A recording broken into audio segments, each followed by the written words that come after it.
اللہ کے نبی صلی اللہ علیہ وسلم کے دین، عقیدے اور اعمال و تعلیمات پر اپنی طاقت بساط کے مطابق عمل کیا۔ تینوں کے انجام اور تینوں کی حیثیت پر غور کیجئے۔ ابو لہب چونکہ نہ صرف یہ کہ مانا نہیں آپ کو، بلکہ مخالفت کی۔ ولادت کے وقت جو اس نے کیا وہ جو ہے بظاہر محبت کا اظہار ہے، لیکن اس کی محبت نہیں تھی جب اس نے رسالت کے کاموں میں آپ کی مخالفت کی، آپ کا رد کیا، دشمنوں کا ساتھ دیا۔ آپ کی پوری فیملی نے، اس کے پورے خاندان نے، بیوی نے، بیٹے نے جو مخالفت، پورے خاندان کا انجام دیکھیے۔ تفصیل کا میں ہم نہیں جاتے تھے۔ ابو طالب پر میں یہاں ہمارے سوال سے متعلق توجہ دلانا چاہتا ہوں کہ ایک منافقین کی مثال دی۔ ابو طالب بحیثیت بھتیجے یا رشتہ و قرابت کی بنیاد پر اللہ کے نبی صلی اللہ علیہ وسلم سے محبت رکھتے تھے، اور اس کا ثبوت ہے شیب ابی طالب میں 3 سال تک جب اہل مکہ کا بائیکاٹ مسلمانوں نے جھیلا، تو اس میں اس گھاٹی جس میں مسلمان سکونت پذیر تھے اس کا نام ہی شیب ابی طالب ہے، اور وہ ساتھ تھے، بنو ہاشم کے دیگر لوگ بھی تھے۔ آپ کا ساتھ دے رہے ہیں، آپ کے ساتھ کھڑے ہوئے ہیں، کفار مکہ کے سامنے کسی نہ کسی طرح سے آپ کے معاون و مددگار بنتے رہے، یہ ہم سب جانتے ہیں، سیرت کی کتابوں میں واضح ہے، لیکن اور آخر وقت تک ایمان نہیں لائے۔ بخاری مسلم اور دوسری حدیث کی کتابوں میں ان کے آخری وقت کا قصہ پڑھیے۔ سعید بن مسیب اپنے والد سے روایت کرتے ہیں کہ آپ کی وفات کے وقت اللہ کے رسول اللہ تشریف لائے اور ابو جہل اور ابن امیہ وہاں موجود تھے۔ آپ نے کہا کہ چچا جان کلمہ پڑھ لیجئے، ہاں، کلمتاً قل لا الہ الا اللہ کلمتاً احاج لک بہا عند اللہ، آپ لا الہ الا اللہ کا کلمہ پڑھ لیجئے، میں اللہ کے پاس آپ کے لیے حجت پیش کروں گا، آپ کے لیے سفارش کروں گا۔ ہاں، جب آپ نے یہ دعوت دی تو ابو جہل اور ابن امیہ نے کہا کہ اترغب عن ملت عبد المطلب، کیا آپ عبد المطلب کے دین سے پھر جائیں گے؟ غور کیجئے، ان کے سامنے رسول کی دلیل کے سامنے باپ دادا کا حوالہ، عام طور سے اہل باطل کا یہی وتیرہ اور طریقہ، جبکہ وہ دلیل نہیں ہے۔ اور ابو طالب بالآخر جو ہے ایمان کے بغیر اس آر اور خوف سے کہ لوگ مجھے کہیں گے کہ باپ دادا کے دین سے پھر کلمہ نہیں پڑھا، بری صحبت کا نتیجہ، تو کلمہ نہیں پڑھا۔ اللہ کے نبی صلی اللہ علیہ وسلم نے کہا کہ میں جب تک مجھے منع نہ کیا جائے دعا کروں گا، آپ کے حق میں استغفار کروں گا۔ کہتے ہیں کہ قرآن کی آیت اسی سلسلے میں نازلی، صحیح بخاری مسلم ہے، ما کان للنبی والذین آمنوا یستغفروا للمشرکین ولو کانوا اولی قربی، دہلا دینے والی اور جھنجھوڑنے والی آیت ہے۔ سگے چچا، دنیاوی اعتبار سے مددگار، یعنی دنیاوی اعتبار سے آپ کی محبت رکھنے والے تھے۔ نبی صلی اللہ علیہ وسلم سے ابو طالب کو محبت تھی کہ نہیں تھی؟ بالکل، یہ محبت رشتے والی تھی، یہ محبت، اور اسی محبت کا ذکر اللہ نے دوسری آیت میں کیا، انک لا تہدی من احببت، آپ جس سے محبت کریں اس کو آپ ہدایت نہیں دے سکتے۔ یہ محبت ولایت شرعی نہیں تھی، یہ فطری رشتہ داری والی محبت تھی، اور پھر وہ دنیاوی اعتبار سے ساتھ دیتے تھے۔ تو اللہ تعالیٰ نے کہا کہ نبی کے لیے اور مومنوں کے لیے جائز نہیں ہے کہ مشرکین کے لیے مغفرت طلب کریں، معافی کی دعا مانگے، چاہے وہ قرابت دار ہی کیوں نہ ہو، من بعد ما تبین لهم انہم اصحاب الجحیم، یہ واضح ہو جانے کے بعد کہ وہ جہنمی ہیں۔ آپ غور کیجئے کہ ابو طالب کی محبت زبانی تھی۔ اب یہاں کوئی یہ کہہ سکتا ہے، آپ شاید سوال کریں یا نہ کریں، میں ہی کر دوں، کہ یہ کوئی کہہ سکتا ہے کہ ابو طالب نے تو کلمہ ہی نہیں پڑھا تھا۔ اب آج ایک مسلمان کلمہ پڑھتا ہے لیکن تعلیمات نہیں مانتا، تو میں نے کہا اس کا جواب یہ دوں گا کہ اس کے الگ الگ درجات ہوں گے، کہ جو رسول اللہ صلی اللہ علیہ وسلم کی تعلیمات پر عمل نہیں کرتا، اپنے اختلافات کا حل اللہ کے رسول صلی اللہ علیہ وسلم کی حدیثوں سے، سنتوں سے نہیں کرتا، اپنے معاملات میں یا رسول اللہ صلی اللہ علیہ وسلم کی تعلیمات کے سامنے تسلیم و رضا کو اختیار نہیں کرتا، تو درجات الگ الگ ہو سکتے ہیں، لیکن یہ طے ہے کہ وہ کامل ایمان والا سچا بندہ نہیں ہے، حقیقت میں اللہ کے نبی صلی اللہ علیہ وسلم سے محبت کرنے والا نہیں ہے۔ تو مختصر میں حاصل کلام یہ ہے کہ نبی کریم صلی اللہ علیہ وسلم سے محبت صرف قول کا یا زبانی دعویٰ کے طور پر کافی نہیں ہے، بلکہ دل سے عقیدت و احترام کے ساتھ آپ سے محبت ہونا چاہیے، آپ کے اقوال احادیث کا احترام، آپ کا احترام۔ دیکھیے صحابہ کرام نبی کریم صلی اللہ علیہ وسلم حدیث پیش کرتے تھے نا، آج ہم سوچتے ہیں تو حیرت ہوتی ہے، بہت سارے مسلمان حدیث پیش کرنے کے بعد کہتے ہیں ارے فلاں تو یہ کہتے ہیں، ہمارا مسلک تو یہ ہے، امام کا قول تو یہ ہے۔ صحابہ کرام کی ایک نہیں 20 مثالیں ملے گی آپ کو، صحیح روایت ہے کہ اگر رسول اللہ صلی اللہ علیہ وسلم کی حدیث کے سامنے کسی نے کسی کا قول پیش کیا تو صحابہ کرام نے برداشت نہیں کیا، حضرت ابن عباس کا مشہور قول ہے کہ جب آپ نے حج تمتع کے تعلق سے بیان کیا کہ رسول اللہ صلی اللہ علیہ وسلم اس کی اجازت دی یا سنت سے ثابت ہے، تو ان کے شاگرد عروہ نے کہہ دیا کہ اس ابو بکر اور عمر تو اس سے منع کرتے تھے، حضرت عمر منع کرتے تھے، اس کی ایک حکمت تھی حالات اور انتظامات کی روشنی میں۔ حضرت ابن عباس غصے سے سرخ ہو گئے اور عروہ کو خطاب کرے گا یا عریہ، عروہ کو غصے سے عریہ کہا اور کہا یوشک ان تنزل علیکم حجارۃ من السماء، قریب ہے کہ آسمان سے تم پر پتھروں کی بارش ہو۔ اقول قال رسول اللہ صلی اللہ علیہ وسلم وتقولون قال ابو بکر و عمر، میں کہہ رہا ہوں کہ اللہ کے رسول صلی اللہ علیہ وسلم نے کہا اور تم کہتے ہو ابو بکر اور عمر نے کہا۔ آپ غور کیجئے ابو بکر اور عمر کون ہیں؟ میرے بعد میرے خلفائے راشدین کی پیروی کرنا، خود اللہ کے نبی ایک صحابی رسول کہہ رہے ہیں کہ نبی کی بات کو ہوتے ہوئے اگر اس کے معارضے میں کوئی شخص ابو بکر اور عمر فاروق رضی اللہ عنہما کے قول کو بھی پیش کرے تو وہ اللہ کے عذاب کو دعوت دیتا ہے۔ اللہ اکبر۔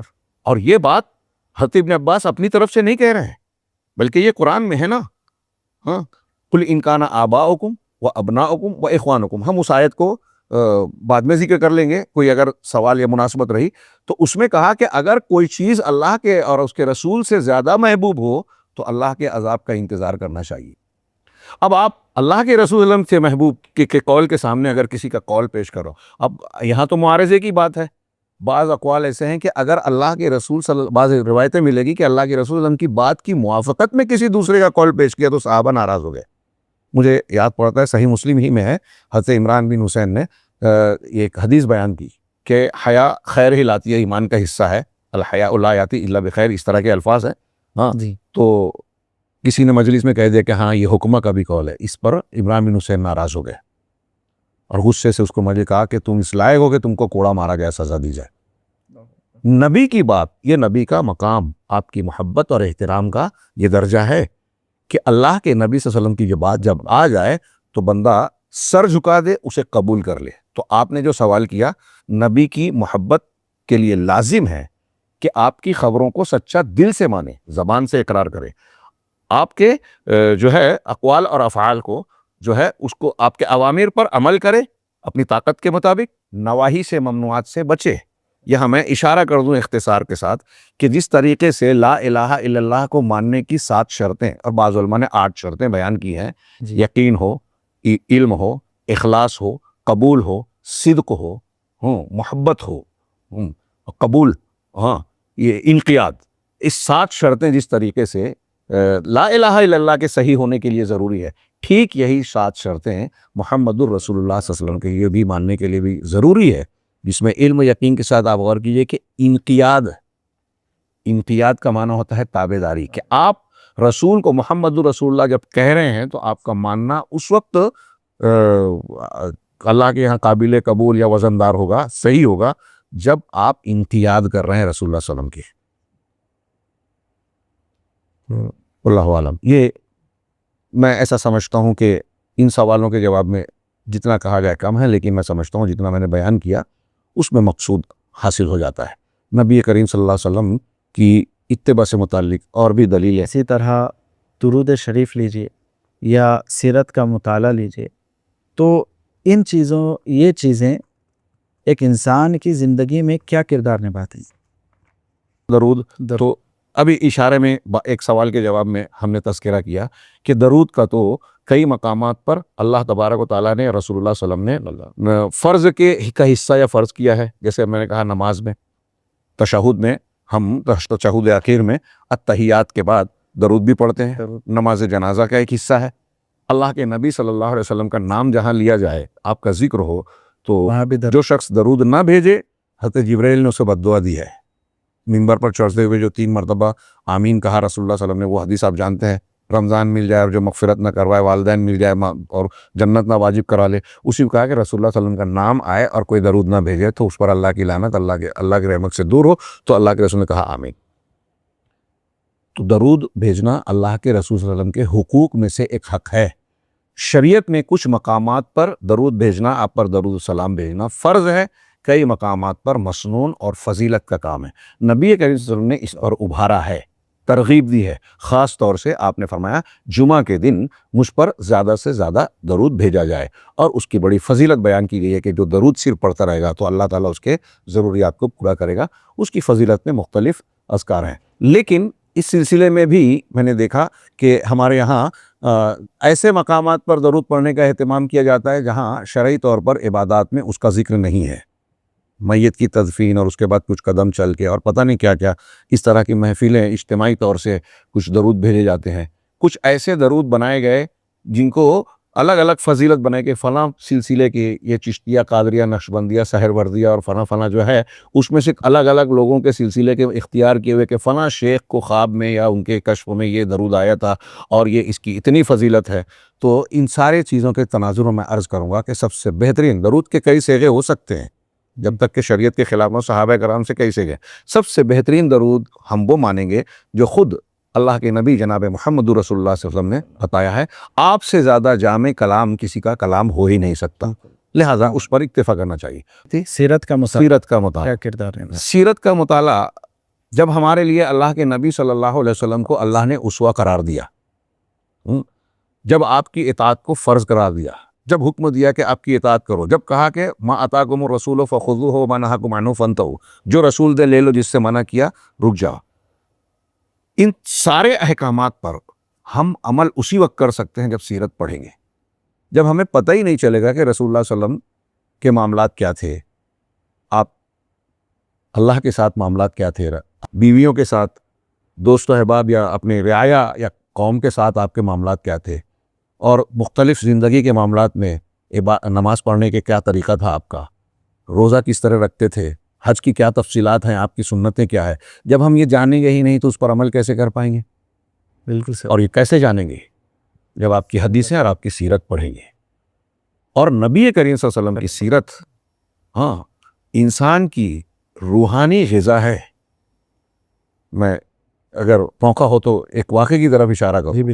مولانا ابوالکلام آزاد کے مجموعہ سیرت کے مضامین کو جو جگہ ماہر صاحب نے اکٹھا کیا ہے، اس کے ایک مقدمے میں ہی ذکر کیا کہ علامہ ابن تیمیہ رحمہ اللہ ایک دن درس دے رہے تھے تو اس وقت کا ایک بڑا فلسفی، نام میں بڑا سنا بہی شاید ہے، تو وہ حاضر ہوئے، درس ختم ہوا، لوگ چلے گئے، یہ بیٹھے رہے.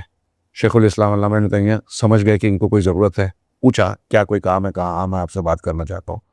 اور پھر جب بات کی تو اس نے کہا کہ آپ فلاں فلاں فلسفی کا نام سنے ہیں، فلسفے کا بڑا ماہر ہے، میں اپنے وضاحت کے لیے کہہ رہا ہوں. تو اللہ نے کہا کہ ہاں نام تو سنا ہے. کہا وہ میں ہی ہوں، میں فلسفہ جانتا ہوں، گتھیاں سلجھاتا ہوں، لیکن مجھے بہت بے چینی رہتی ہے، رات رات بھر نیند نہیں آتی. ایک سوال کا جواب سوچتا ہوں، اس کا جواب حل ہو جاتا ہے، پھر دوسرا اس پہ اعتراض اور سوال پیدا ہوتا ہے، پھر اس میں الجھ جاتا ہوں، صبح ہو جاتی ہے اور پھر میں ایک بے چینی کا، بے قراری کا شکار رہتا ہوں. تو آپ اس کا کوئی حل بتائیے. نبی شیخ الاسلام علامہ ابن تیمیہ نے انہیں غور سے دیکھا اور کہا کہ تم رسول اللہ صلی اللہ علیہ وسلم کی سیرت پڑھا کرو. یہ ایک پہلو میں نے بیان کیا کہ دل کو سکون و قرار. کیوں؟ نبی کریم صلی اللہ علیہ وسلم اللہ کے مقرر کیے ہوئے، پسند کیے ہوئے نمونہ ہیں، عبد کامل ہیں، انسانیت کی سب سے اعلیٰ قدریں ہر اعتبار سے آپ میں جمع ہیں، جامع الکمالات ہیں. کسی بھی اینگل سے دیکھیے رسول اللہ صلی اللہ علیہ وسلم سے کامل کوئی شخصیت نہیں. کسی قدر کو دیکھیے، امانت میں، سچائی میں، وفا میں، بہادری میں، سخاوت میں، شرم و حیا میں، اس کا جو سب سے اعلیٰ ترین معیار کسی کوئی انسان محبت میں، امانت داری میں، سچائی میں جو سب سے اونچی چوٹی پر ہو سکتا ہے، آپ کو محمد رسول صلی اللہ علیہ وسلم وہاں نظر آئیں گے. کہیں آپ کے اندر کوئی جھول نقص نظر نہیں آئے گا. تو یہ اس لیے بھی سیرت کا مطالعہ ضروری ہے کہ سب سے اعلیٰ نمونہ ہمارے سامنے پیش ہو جو اللہ نے ہمارے لیے نمونہ بنایا ہے. اور ایک اہم پہلو تربیتی نقطہ نظر سے سیرت کا مطالعہ بہت اہم ہے. محبت رسول پیدا کرنے کے لیے کیوں ضروری ہے کہ جب ایک بندہ سیرت کو پڑھے گا تو اللہ کے رسول صلی اللہ علیہ وسلم کے احسانات کو، امت کے لیے آپ کی خیرخواہی کو، آپ کی قربانیوں کو، آپ کے اخلاق حسنہ کو، خلق عظیم کو، اور اس طرح خوبیوں کے بہت سارے پہلوؤں کو جس طرح جانتا جائے گا، اسی کے مطابق اس سے محبت، آپ سے محبت بڑھتی جائے گی. یہ ایمان کی اہل علم نے بیان کیا، شیخ عبدالرزاق البدر کے لمبے مضامین ہیں، ایمان کی زیادتی کے اسباب کیا ہوں. تو اس میں ایک سبب یہ ہے قرآن پر تدبر کیا جائے، ایک سبب یہ بیان کیا کہ اللہ کے اسماء و صفات کو، اس کی خوبیوں کو، کمالات اور جمالات کو جانا جائے. جو جتنا اللہ کو جانے گا، معرفت ہوگی، اتنی محبت بڑھے گی، ایمان بڑھے گا.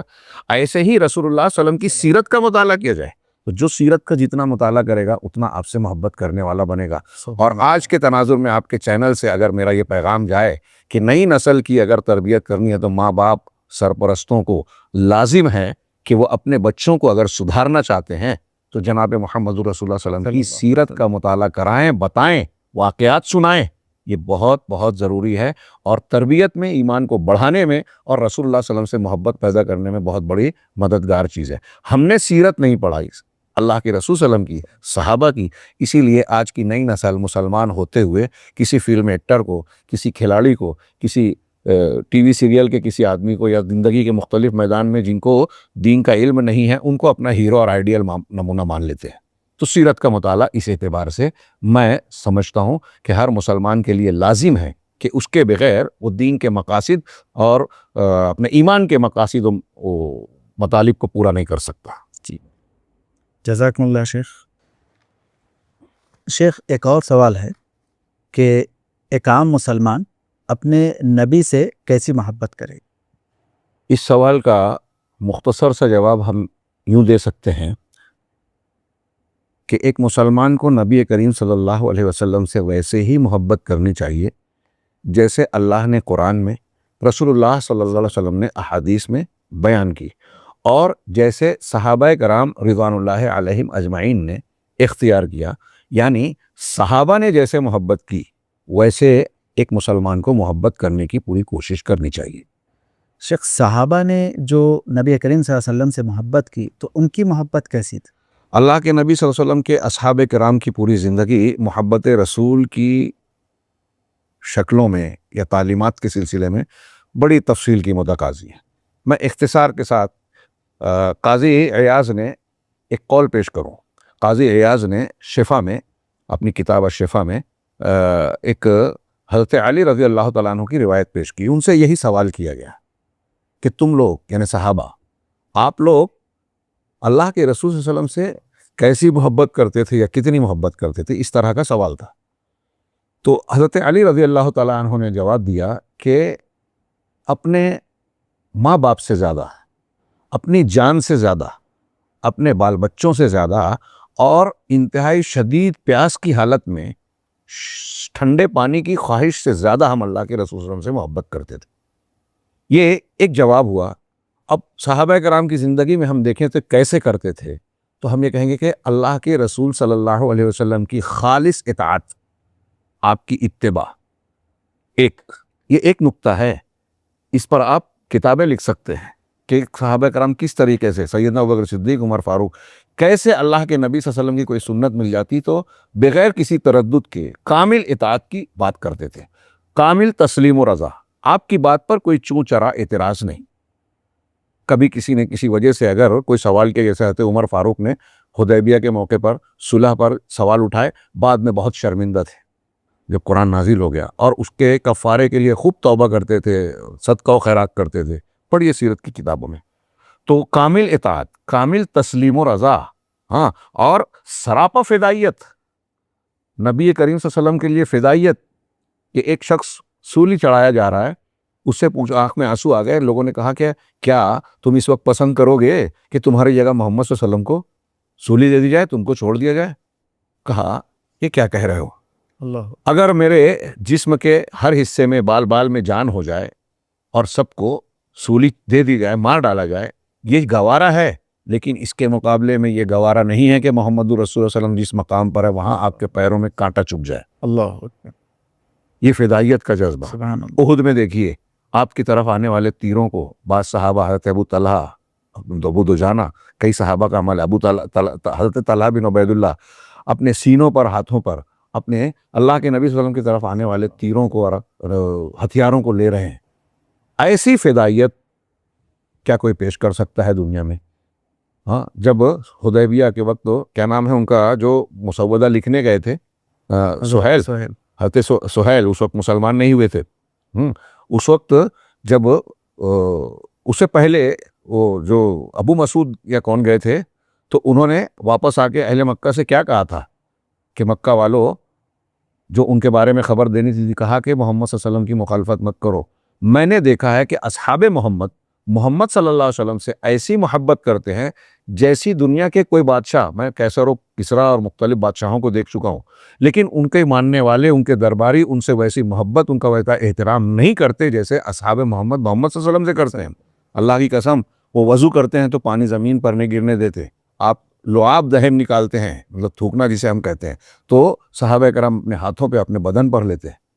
یہ نبی کریم صلی اللہ علیہ وسلم سے جس محبت اور عقیدت کا مظاہرہ صحابہ کرام نے کیا، ان کی محبت اعلیٰ ترین محبت تھی، ہر معاملے میں آپ کی نصرت کرتے تھے اور ساری مخلوق کے مقابل آپ کو ہر اعتبار سے اولیت دیتے تھے صحابہ کرام۔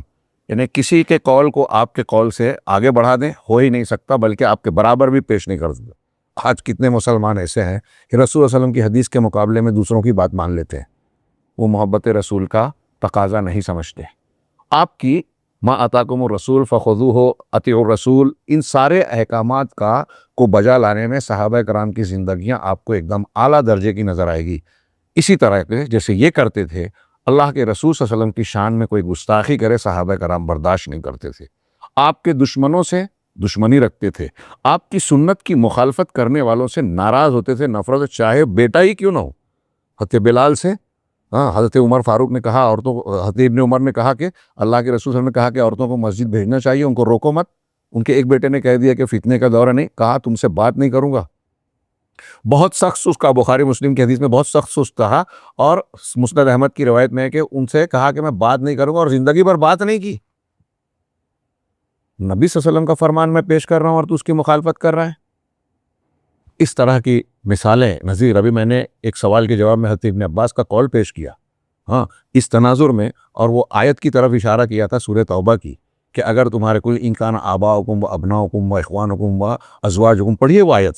دنیا کے 8 چیزوں کا ذکر ہے جس سے ہر انسان کو فطری طور سے محبت ہوتی ہے، باپ دادا ہوں، بیٹے ہوں، بیوی ہو، گھر کے لوگ ہوں، گھر کنبے کے بھائی بند ہوں۔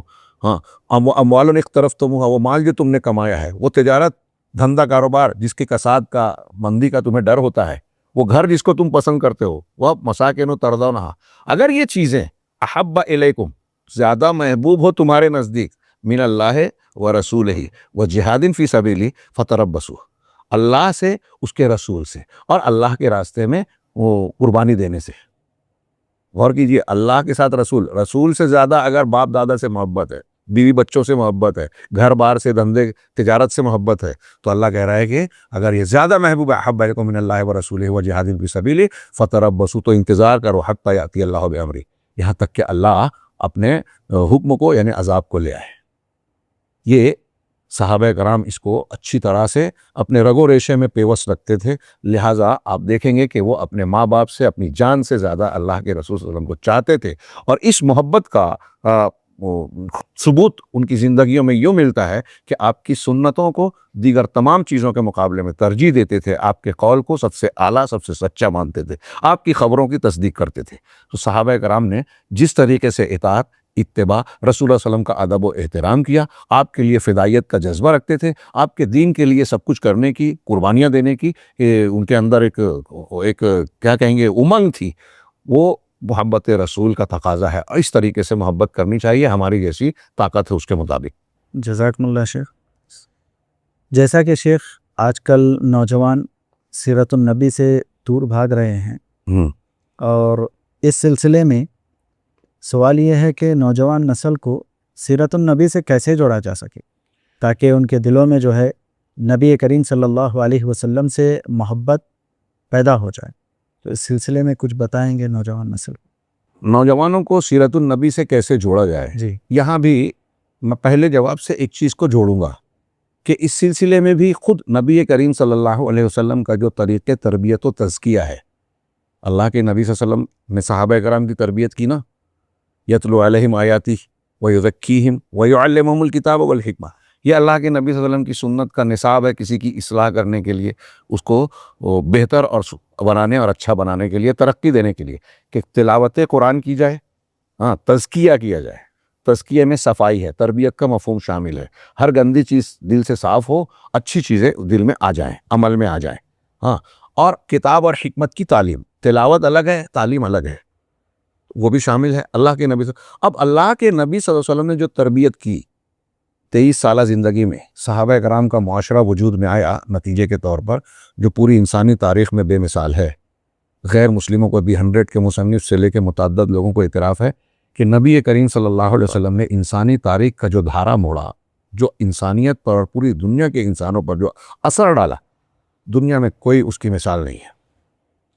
انتہائی جاہلیت کو، جہالت کو انتہائی تعلیم و تعلم، تحقیق اور تہذیب و تمدن کے مزاج سے تبدیل کر دیا، اور پھر جو عروج اور ترقی کا سلسلہ شروع ہوا تو آج دنیا کہاں پہنچی ہے، یہ نبی کریم صلی اللہ علیہ وسلم کی تعلیم۔ بہرحال مختصر میں یہ کہ لوگوں کو سیرت کی طرف یا آپ کی محبت کی طرف مبذول کرانے کے لیے نوجوان نسل، جیسا کہ آج ہم دیکھتے ہیں ان کے مشاغل کیا ہیں، موبائل میں کافی کچھ وقت، سوشل میڈیا پر وقت کا ضیاع، غیر ضروری اور لایانی کاموں میں مشغولیت، کوئی گھنٹوں جو ہے اسپورٹس میں لگا رہتا ہے، کرکٹ دیکھ رہا ہے، یہ چیزیں وہ چیزیں، کوئی موسیقی اور بری چیزوں میں لگا ہوا ہے، دوست و احباب کی مجلسوں میں بیٹھا ہوا ہے۔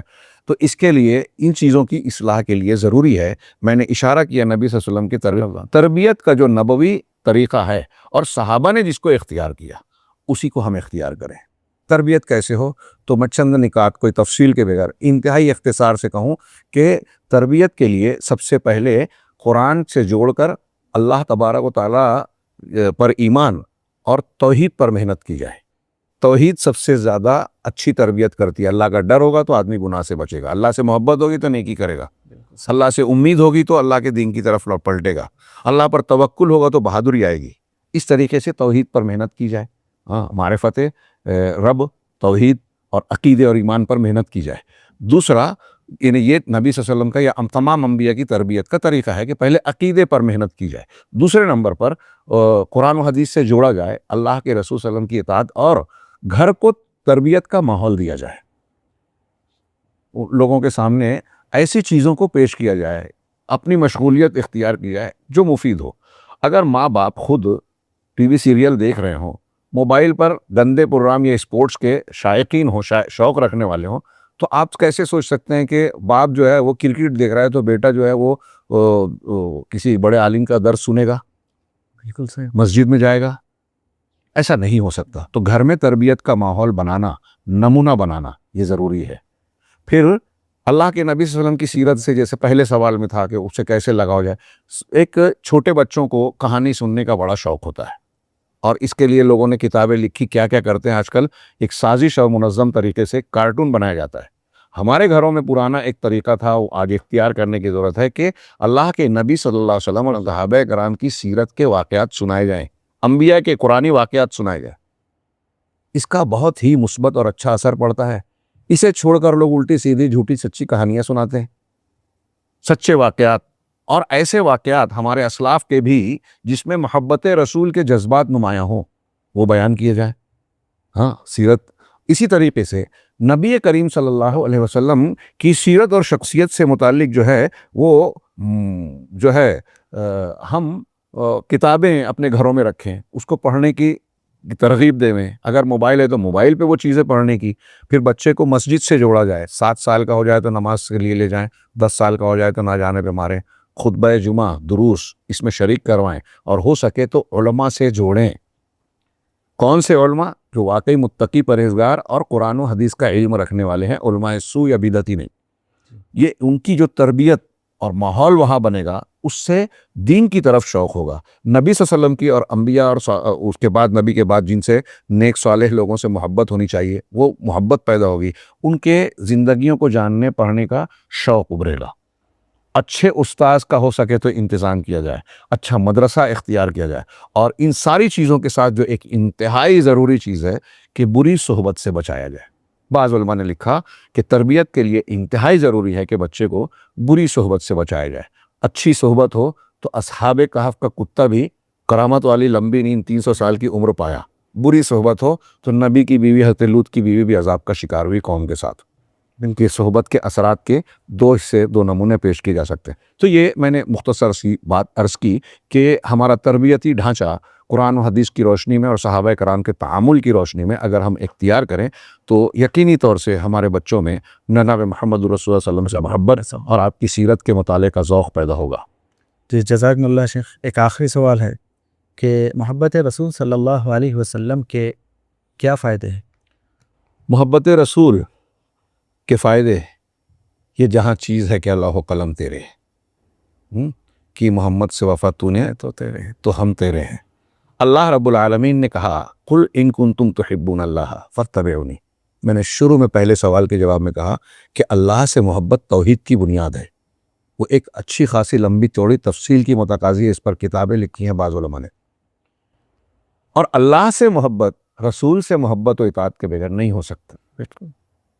اور اللہ نے خود کہا کہ اگر قل ان کنتم تحبون اللہ، اگر تم اللہ سے محبت کرتے ہو فاتبعونی، تو میری اتباع کرو۔ اب اللہ کے رسول کی اتباع اللہ کے رسول کی محبت کے ساتھ ہوگی، اتباع اور محبت کو میں جوڑ کے کہہ رہا ہوں۔ تو اللہ آگے کہہ رہا ہے یحببکم اللہ ویغفر لکم ذنوبکم، اگر تم اللہ کے رسول کی اتباع کرو گے تو فائدہ کیا ملے گا؟ اللہ کی محبت۔ اللہ کی محبت۔ کون بندہ نہیں چاہے گا کہ اللہ مجھ سے محبت کرے؟ ہم اللہ اور اس کے رسول، ہم اللہ سے رسول سے محبت کرتے ہیں، دعوت ہم کرتے ہیں، کر سکتے ہیں، یہ خاص بات نہیں ہے۔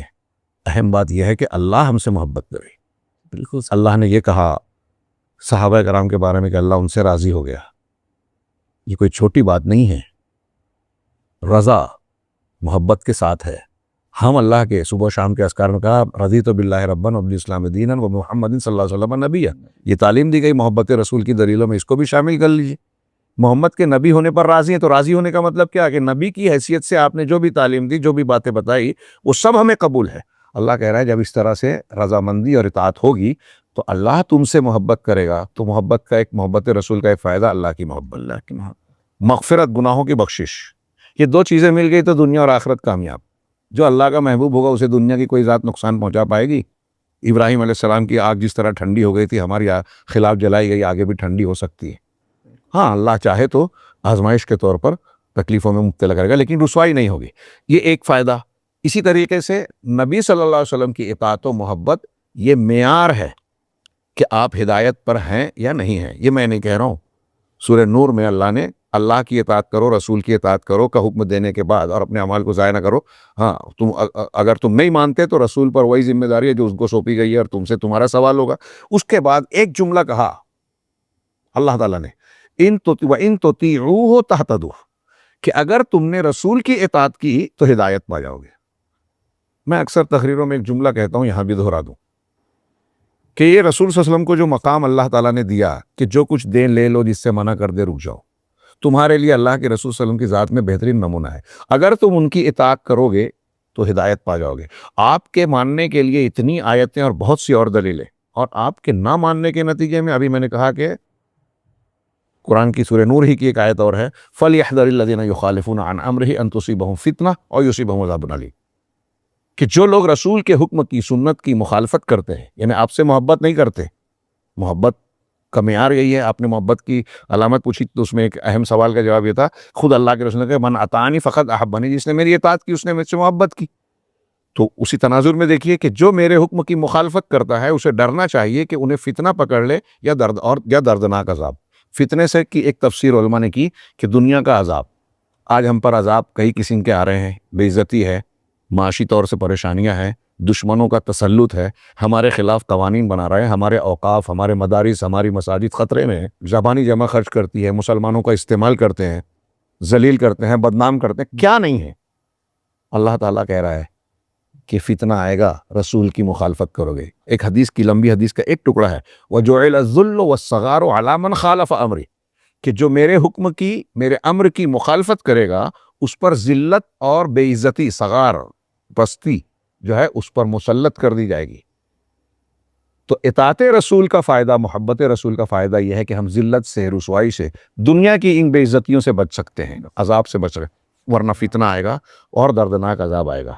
یہ ایک فائدہ۔ اسی طرح اللہ کے رسول صلی اللہ علیہ وسلم کی محبت سے دنیا میں ہم کو عزت ملے گی، دنیا میں حفاظت ملے گی، جو ابھی میں نے دلیلیں پیش کی اس کی بنیاد پر بھی کہہ سکتے ہیں۔ اللہ کی محبت ملے گی اور دنیاوی اعتبار سے ہماری زندگی میں اس سے اچھی تبدیلی آئے گی۔ کوئی بھی انسان اچھا انسان بننا چاہتا ہے، مکمل آدمی بننا چاہتا ہے، کامل مرد بننا چاہتا ہے، یا آج کی زبان میں ہم کہیں کہ پرسنالٹی ڈیولپمنٹ، ہمارے ہاں بولتے ہیں کہ اس کا کورس ہوتا ہے، گھنٹے کی فیس لگتی ہے، لاکھوں میں لوگ پڑھتے ہیں۔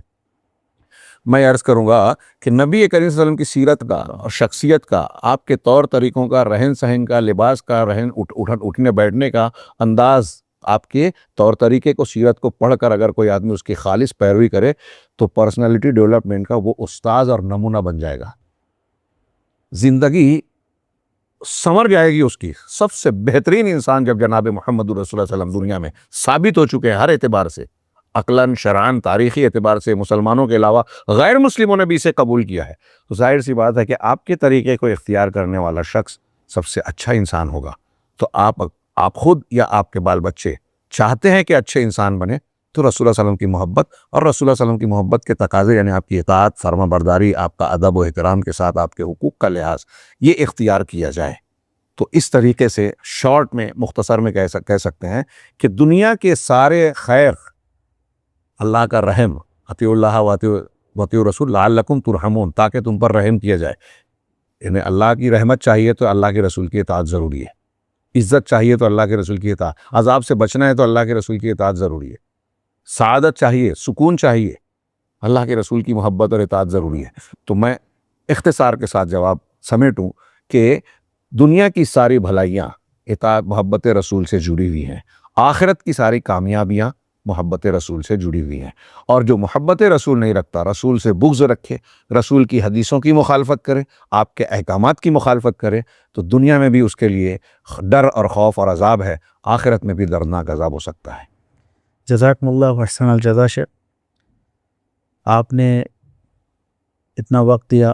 اللہ رب العالمین سے دعا ہے کہ اللہ رب العالمین جو ہے آپ کے علم میں، عمل میں، زندگی میں برکت عطا فرمائے. آمین آمین. ویسے میں آپ سے اور ناظرین سے آخر میں بھی دعا کی گزارش کے ساتھ یہ عرض کروں گا کہ یہ جو سوال و جواب کیا گیا اور جو باتیں میں نے عرض کی ہیں، مجھے اس بات کا دل میں احساس ہو رہا ہے کہ یہ مختصر سے وقت کی مختصر باتیں ہیں، اور اپنے پروگراموں کی اپنی ایک نزاکتیں ہوتی ہیں، وقت کا لحاظ کرنا ہوتا ہے، ورنہ حقیقت میں یہ ہماری زندگی کا اہم ترین مسئلہ ہے.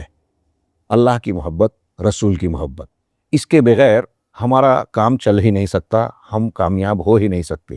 اس لیے جو کچھ ہم نے کہا ہے، اگر یہ ناظرین کے لیے، لوگ سننے والوں کے لیے اگر صرف ترغیب کا بھی باعث بن جائے تو میں سمجھوں گا کہ اللہ رب العالمین نے اسے قبولیت اور جو ہے تاثیر عطا فرمائی. اللہ سے دعا ہے کہ وہ اسے قبول فرمائے، ہمارے لیے، سننے والوں کے لیے مفید بنائے. السلام علیکم ورحمۃ اللہ وبرکاتہ.